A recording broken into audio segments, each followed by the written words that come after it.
Hare Krishna,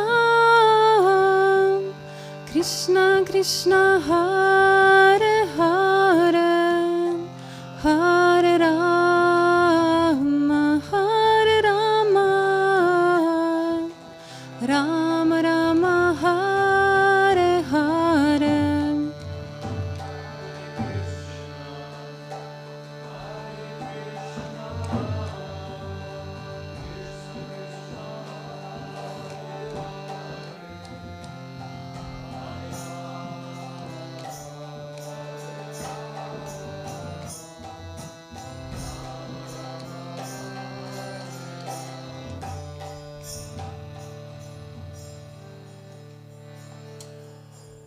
Shri Radha Madhava ki jai.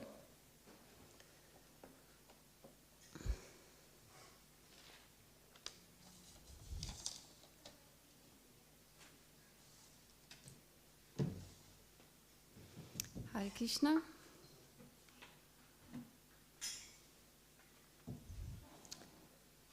I've just recently heard a lecture from Bhakti Vikash Swami, in which he stated that anybody who sits on a Vyasasan is obliged to speak the words of Vyasadeva. Vyasadeva being the compiler of the Vedas, the Krishna himself.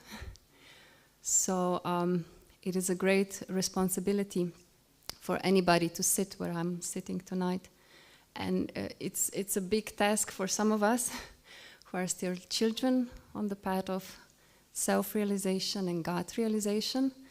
Therefore, I ask for your blessings so that I'll be able to convey a little nectar that I was able to gather so far. Tonight we are reading from Bhagavad Gita, chapter 11, which is entitled The Universal Form, and verses number 43. Pitasi lokasya chara charasya Tvamasya pujaścha gurur gariyan Natvatsamostya bhyadika kutonyo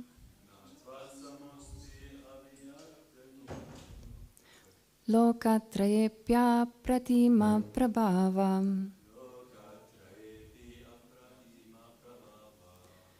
Pitasi lokasya chara charasya Tvam asya pujaścha gurur gariyan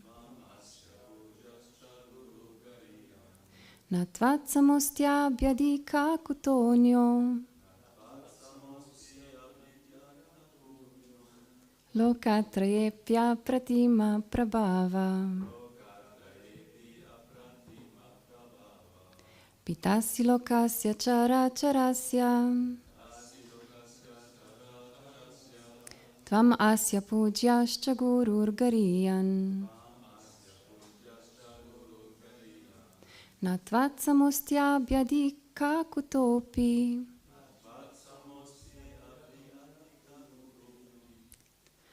Lokatrayepya pratima prabhava. Okay, please chant.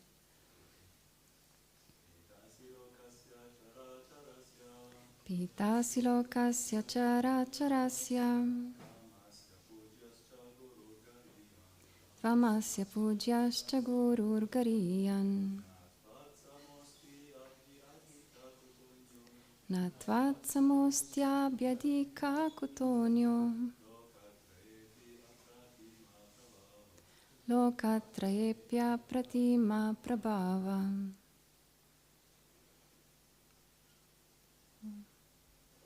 Somebody else, Kushori Kunda, you want to sing? No? Okay, it's a bit tricky. So good, we go to word for word. Pita, the Father. Asi, you are. Lokasya, of all the world. Chara, moving.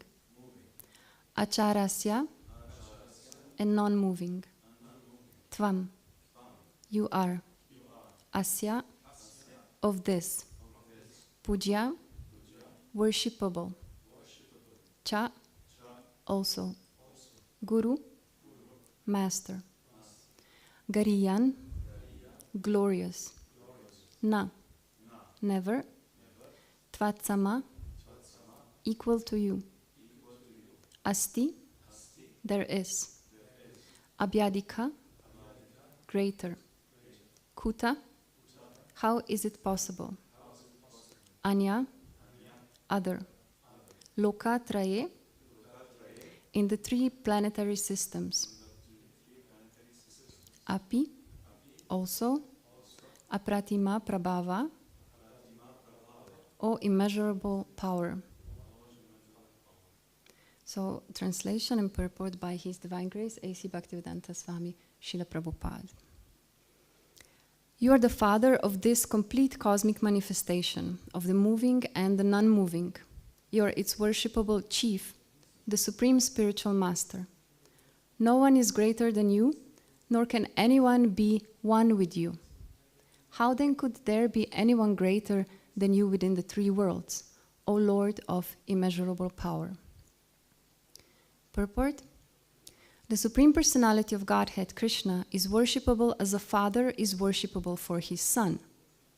He is the spiritual master because he originally gave the Vedic instructions to Brahma, and presently he is also instructing Bhagavad Gita to Arjuna. Therefore, he is the original spiritual master, and any bona fide spiritual master at the present moment must be a descendant in the line of disciplic succession stemming from Krishna. Without being a representative of Krishna, one cannot become a teacher or spiritual master of transcendental subject matter. The Lord is being paid obeisances in all respects. He is of immeasurable greatness.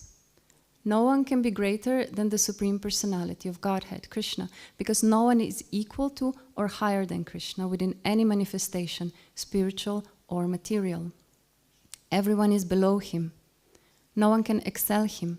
This is stated in the Shvetashvatara Upanishad.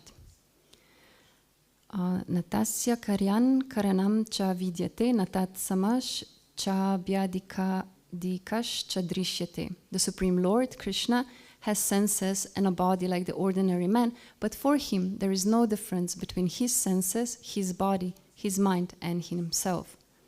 Foolish persons who do not perfectly know him say that Krishna is different from his soul, mind, heart, and everything else. Krishna is absolute. Therefore, his activities and potencies are supreme.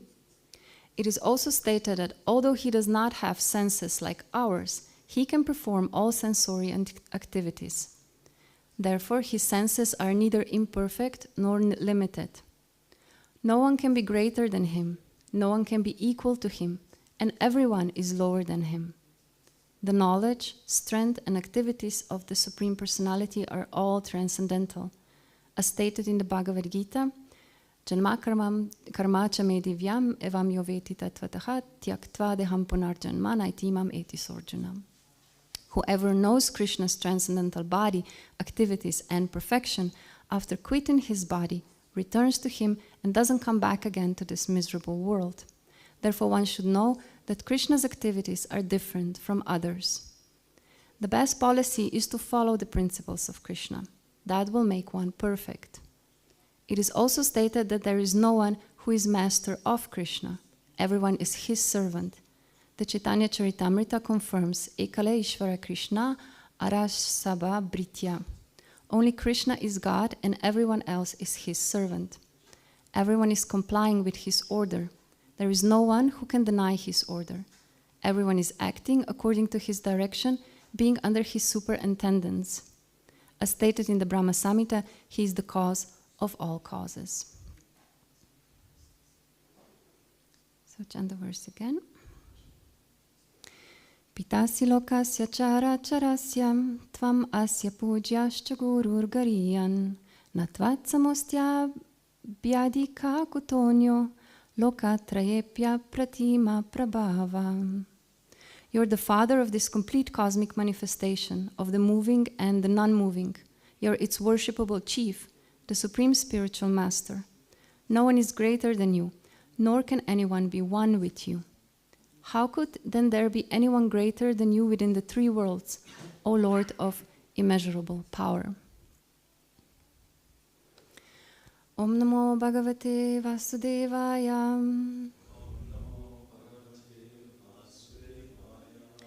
Om Namo Bhagavate Vasudevaya.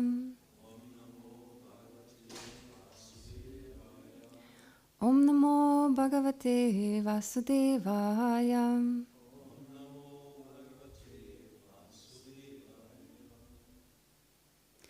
Om Ajnanatimirandasya Gnanjana Shalakayam Chakshurunmilitam Yena Tasmai Shri Gurave Namaha. Nama Om Vishnu Padaya Krishna Prasthaya Bhutale Srimati Bhakti Vikasha Swamiti Namine Nama Om Vishnu Padaya Krishna Prasthaya Bhutale Srimati Bhakti Charu Swamiti Namine Sarvajita Supranita Bhakti Nama Om Vishnu Padaya Krishna Prasthaya Bhutale Srimate Bhaktivedanta Swami Iti Namine Namaste Saraswati Deve Gauravani Pracharine Nirvishesha Shunyavadi Paschatyadesh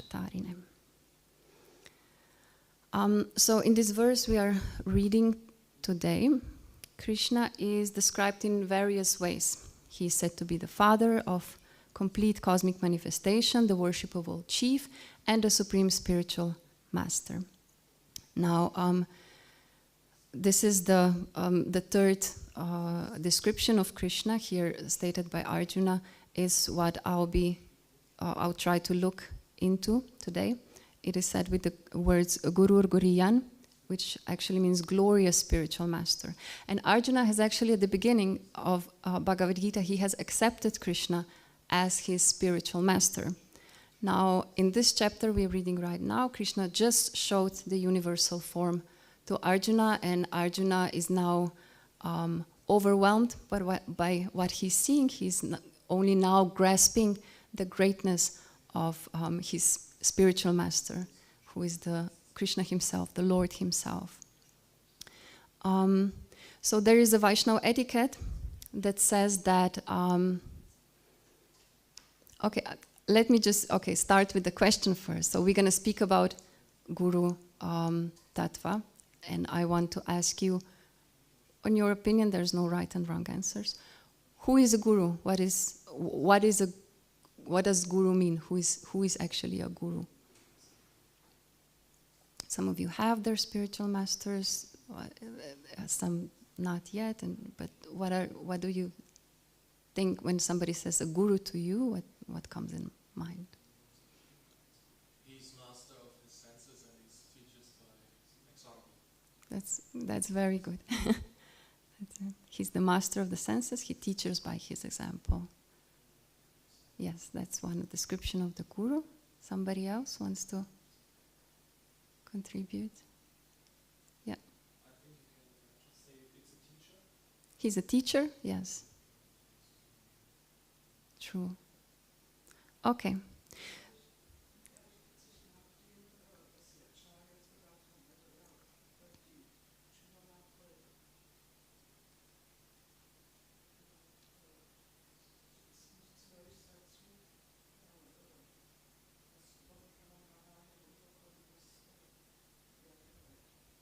Mm-hmm. Can you translate just, something is not... I understand, but not enough, so I'm not comfortable. Yeah, please. She said that the guru is connected to the parampara, so he Yeah. does not alter anything. Okay. So he does not alter the knowledge, he's connected to the parampara, to the lineage. This is also something that Prabhupada is speaking of here in the purport. So there is this Vaishnava etiquette that says, that with our seniors, with our gurus, we're supposed to show respect, pay obeisances, render service to. And then there are equals who should we treat in friendly manner. There are friends. And there are juniors to us whom should we show compassion.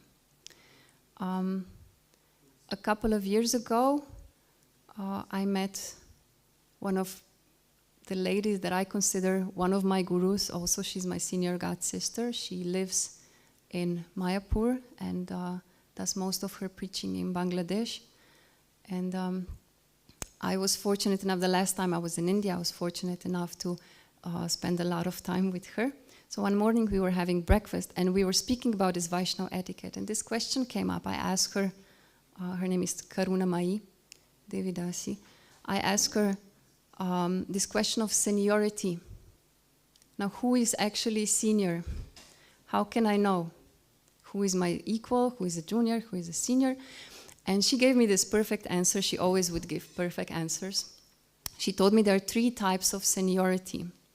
First one being by chronological age. Somebody is older than you, he's senior.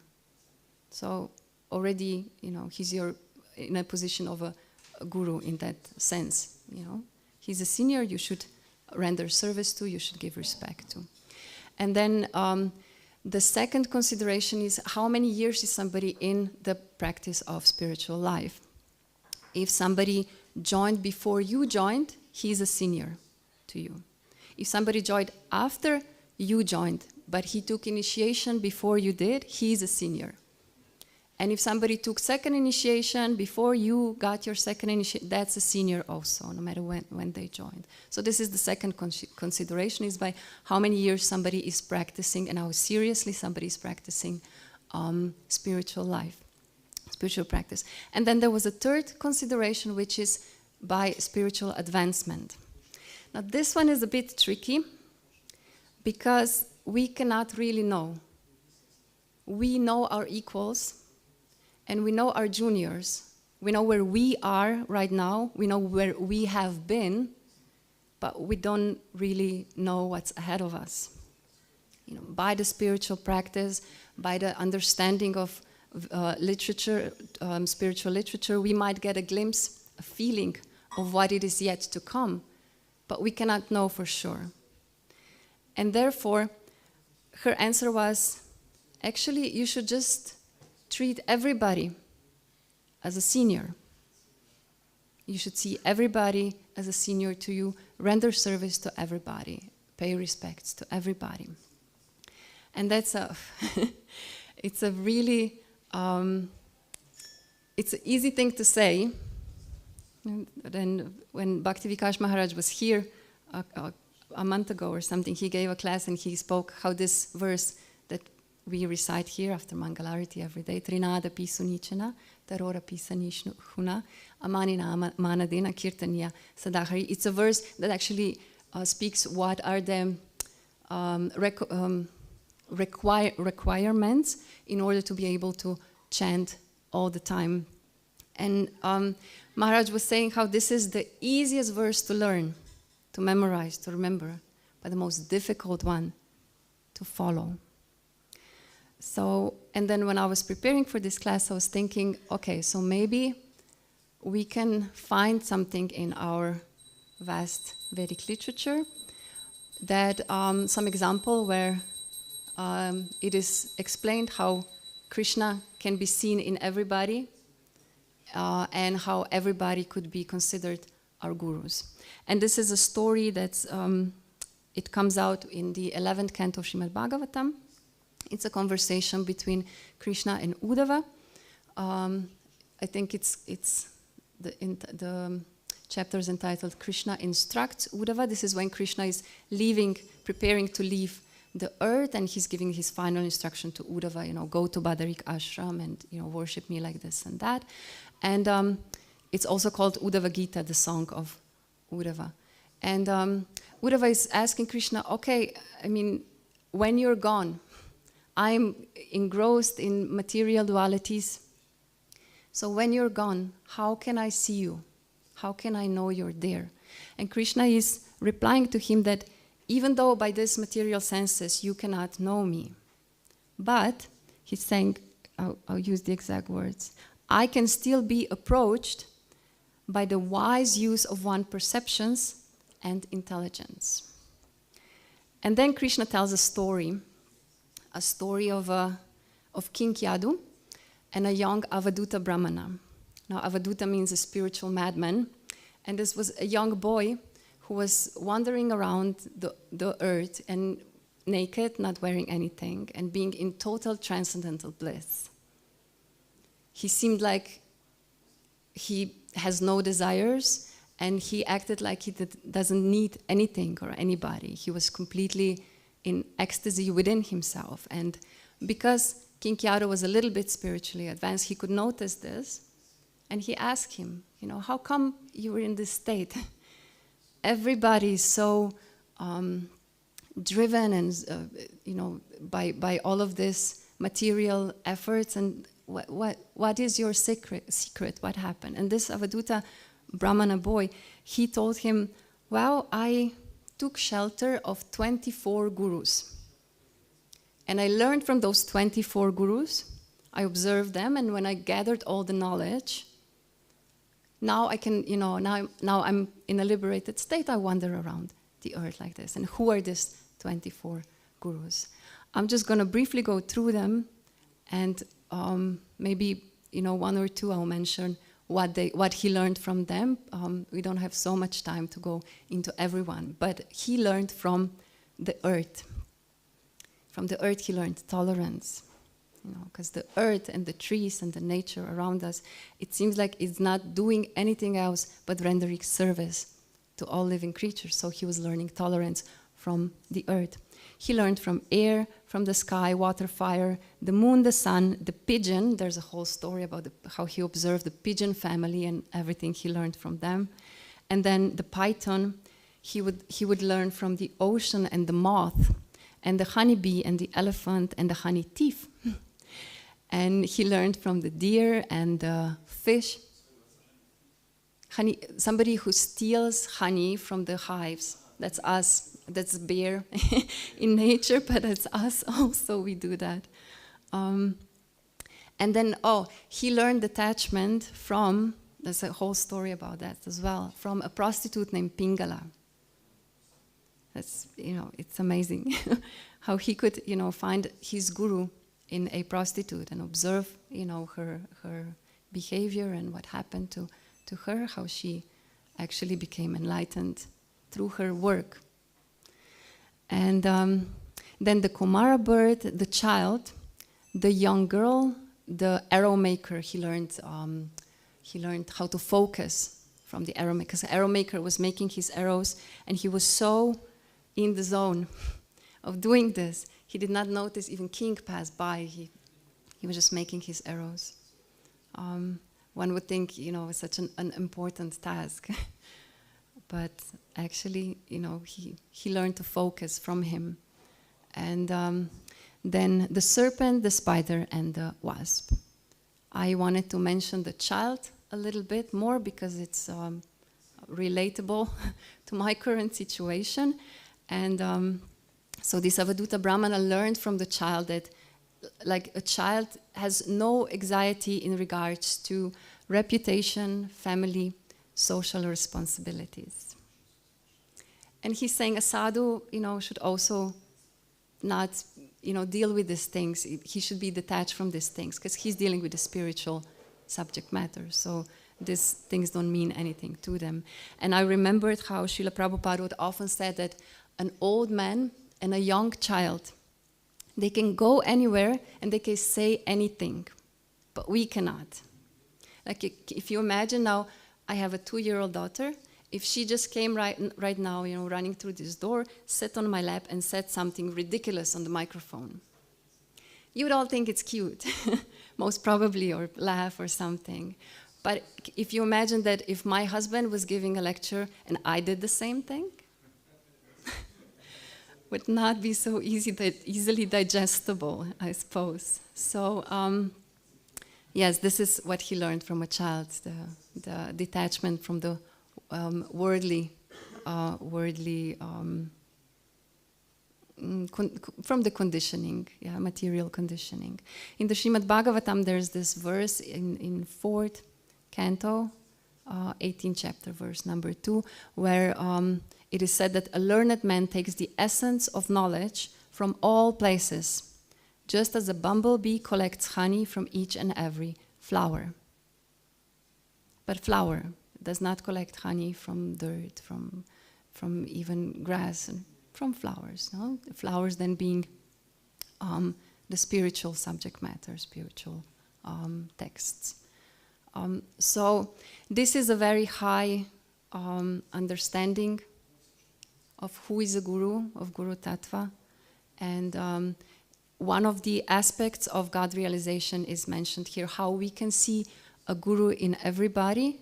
How can everybody be our guru? Anybody knows which gradation of spiritual realization this is? We have three aspects of realizing God, right?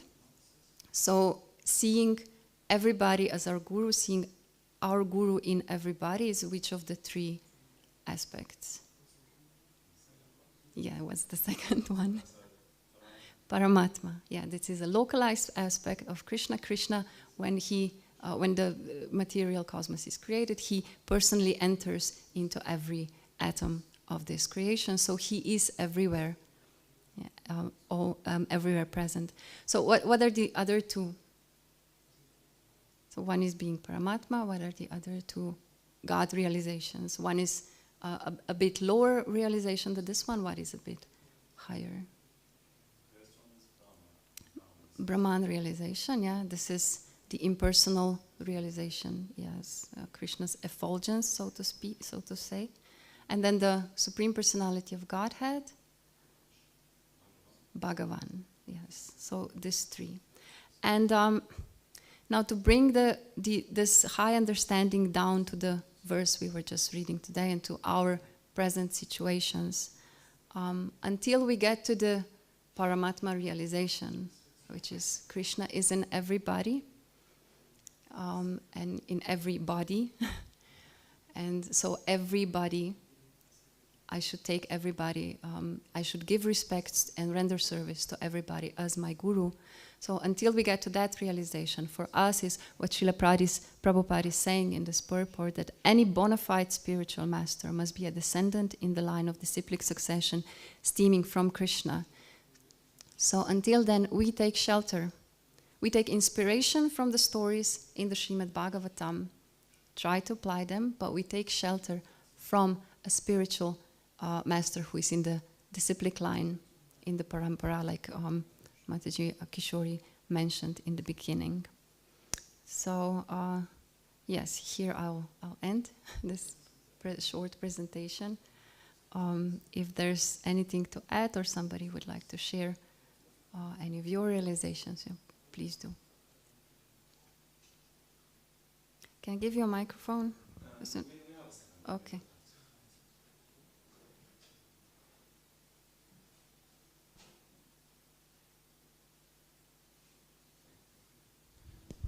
Hare Krishna. Thank you. Very, very interesting topic, and I'm sure you could have said a lot about it, but because it's an evening lecture and so on.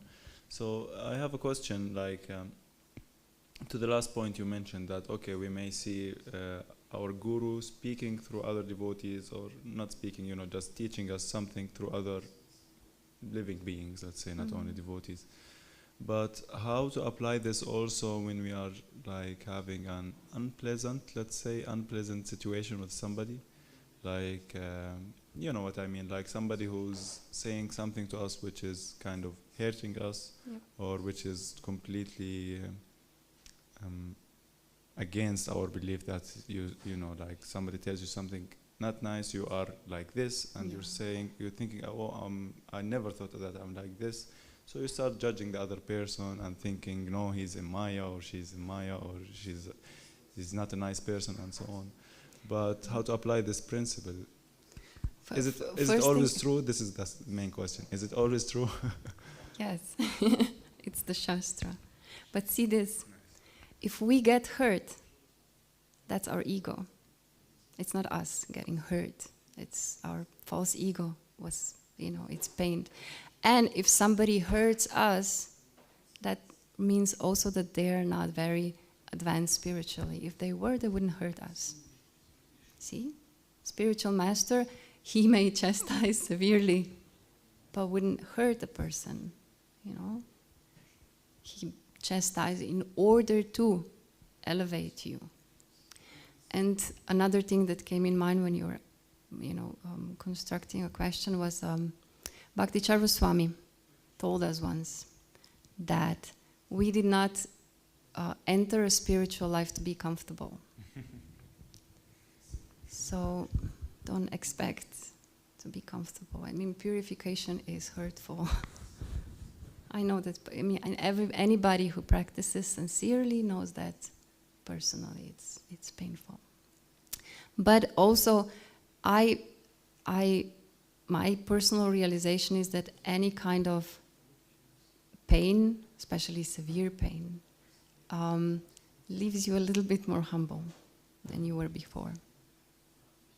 We might think, I'm so tolerant until somebody, steps on the nerve you didn't even know you have. And then you're like, wow. But then after you get through the pain, it takes time. It takes time, and it takes conversations and, shelter. And maybe, about the last point also, it's easier if you start just with your family, with your God family. It's not so difficult to see your guru in your God siblings. Like I mentioned at the beginning, I was saying this God sister of mine, I see her as yes, because whenever I speak to her, I feel like, Bhakti Swami speaking through her. I get a perfect answer, whatever I ask. And so that's you start there. Before we see in a honeybee or in a prostitute, or before we see a guru in them, how they are teaching us lessons, then it's easier to just seek shelter like that. No, don't stay alone with the pain. But yeah, it is ego on our part. It is ego on the part of the one who caused us pain. That's. Thank you. Welcome.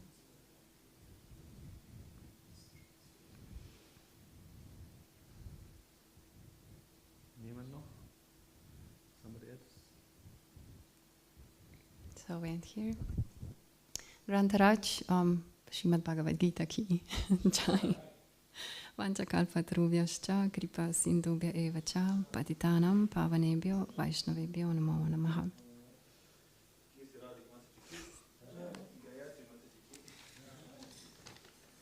My guru. Yeah.